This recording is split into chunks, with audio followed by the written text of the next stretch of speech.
This video is brought to you by PPI Exam Prep. Click the link in the description below to ensure that you pass the ARE on your first try. If you're in LA, at the dead of night with heavy eyes and an empty stomach, there's only one kind of place to cure it. A holdover from yesteryear that's oddly still futuristic. A coffee shop. But not just any coffee shop.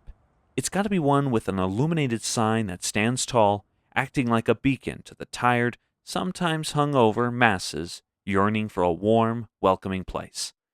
The kind of coffee shop where optimism is served up with every meal. And all around, the architecture echoes the dreams of a future that never was. Some call this style coffee shop modern, but everyone knows it as Googie architecture, a style that took inspiration from space-age optimism, with an eye toward the future, and a bit of Frank Lloyd Wright mixed in. From diners and gas stations, movie theaters, and bowling alleys and theme parks, Googie defined the American architectural landscape for a generation, and continues to have its fans. But where did Googie come from? Why has it endured all these years? And what kind of name is Googie anyway? Let's take a look. Hey everyone, my name's Steve, and I love all things architecture. So join me as we demystify the world of architecture. This is Architecture 101. It began right here in Los Angeles in 1949. The architect John Lautner designed a coffee shop meant to stop traffic. He applied everything he had learned working under Frank Lloyd Wright and the commercial architect Douglas Hanold into its design, including a row of windows that brought the light in and an angular facade and roof that rose up. The coffee shop's name was called Googie's. How it got that name? It was supposedly the nickname for the owner's wife. How it became the name of an architecture style is because of this guy, Douglas Haskell. He wrote an article in House and Home in 1952, forever branding Lautner's free-flowing modern architecture as Googie. But Haskell didn't give it that name because he liked it. It was meant as an insult. For him, modern architecture followed a set style in line with the international style, like Corbusier and Gropius. Googie's wasn't that. It was crass commercialism.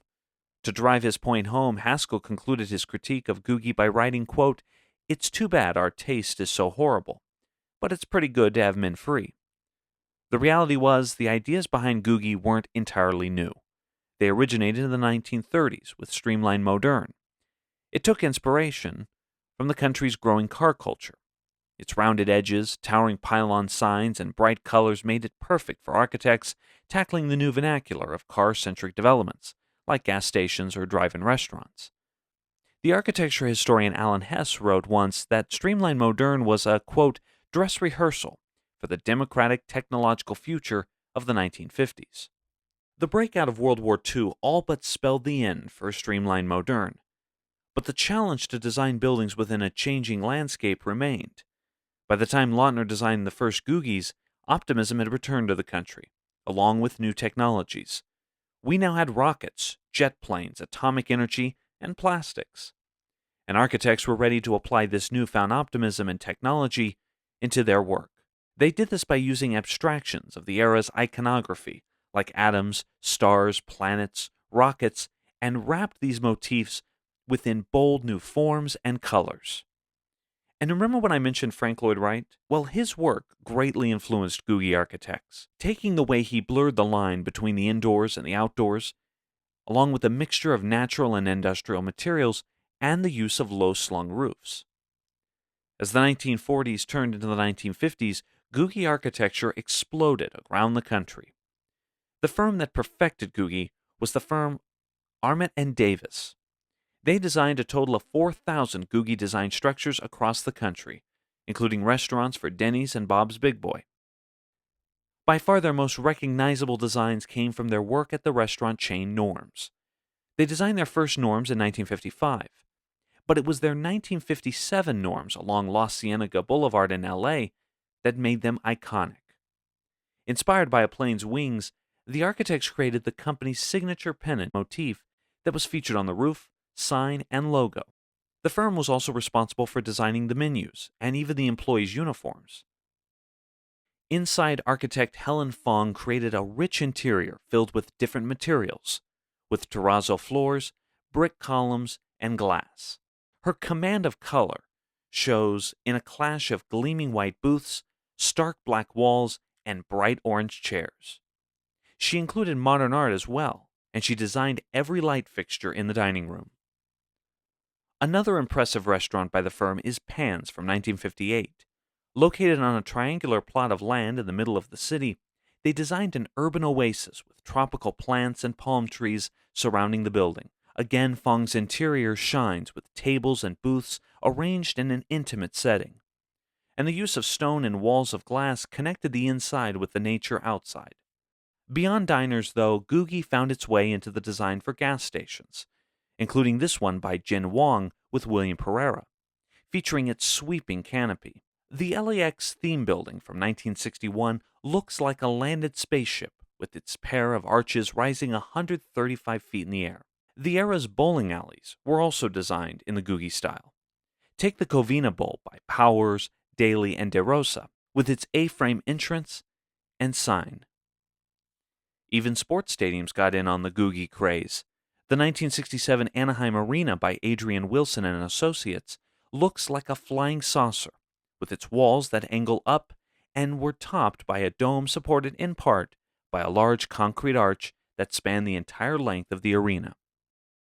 Up in Seattle, the Space Needle captures the optimism of the era as well as the theme structure for the 1962 World's Fair.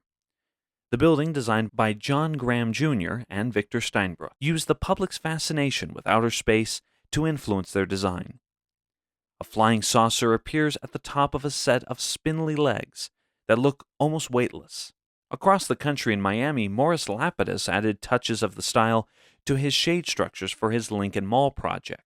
Over in New York, there was Eero Saarinen's TWA Flight Center, which featured a sweeping roof that looked like a bird in flight. The Flight Center provided a fitting gateway for travelers heading in and out of the city. Staying in New York, Googie dominated the architectural vocabulary of the 1964 World's Fair. Unlike other fairs that had strict style guides with committees of architects to approve each pavilion's design, the New York World's Fair allowed for pavilions to be designed any way the exhibitors wanted. This led to a wildly interesting collection of buildings that aimed to predict the future. There was the New York State Pavilion by Philip Johnson with its flying saucer-like observation towers, the GE Pavilion by Welton Beckett and Associates with its sculptural arches that supported the pavilion's dome. There was also the IBM Pavilion, designed by Charles and Ray Eames with Eero Saarinen, which looked like an egg resting on top of a canopy of metallic trees. By the late 1960s, things began to change. The struggle for civil rights, protests over Vietnam, and a changing cultural landscape made the hopeful, if not naive, vision for a better tomorrow that Googie embraced feel antiquated. Googie was a future that would never be. And many failed to see the futuristic aspirations of the style. To them, they detested the bold forms, viewing them as tacky. In his book, How to Kill a Golden State, William Bronson called Googie, quote, atrocious design, phony, dated, child-oriented trash. Soon, cities began limiting the height and brightness of the large signs, and commercial architects quickly switched to embrace a more subdued architecture. Look no further than the changes McDonald's made over the years.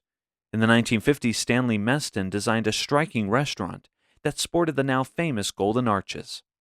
But by the 1970s, new McDonald's featured mansard roofs and a palette of earth tones. At the same time, fast food was ruining the business model of the coffee shops like Googie's. Why go inside and sit down for a quick bite to eat when you could just drive up to a drive-thru?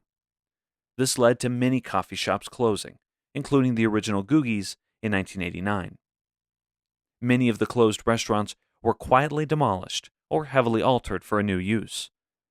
Attempts to save them were a tough sell for many, given the widely accepted view that these were just commercial structures, not works of architecture. It wouldn't be until the 1990s that nostalgia would set in and an appreciation for these buildings would grow. Communities were able to landmark the remaining important Googie buildings like Johnny's Broiler in Downey, California.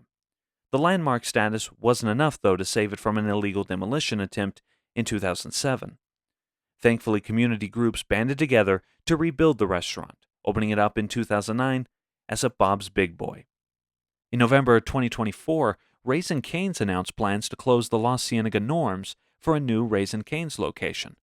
Because the building was landmarked in 2015, the building couldn't be demolished, but that wouldn't stop the fast food chain from altering it to fit their needs. This caused an uproar in the community, leading to the company to back out of its proposal a month later. With each Googie building saved, it further points to the greater meaning of these buildings to their communities. Possibly it's nostalgia, an ability to return to our past the way we want to remember it, where the coffee was always hot, the company was always friendly, and the future was always bright. Thank you for watching. If you enjoyed this video, consider subscribing and checking out some of our other videos. Anyway, I'm Steve, and I'll see you next time with another edition of All Things Architecture, where every building has a story.